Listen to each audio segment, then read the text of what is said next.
হ্যাঁ গাইস, এখন আমরা যাচ্ছি ঘাটাল।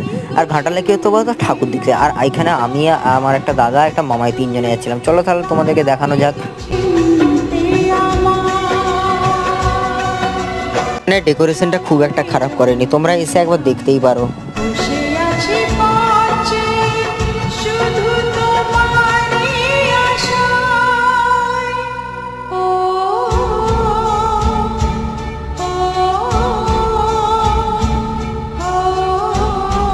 এই জায়গাটাকে কে কে এসেছিল কমেন্টে বলবে।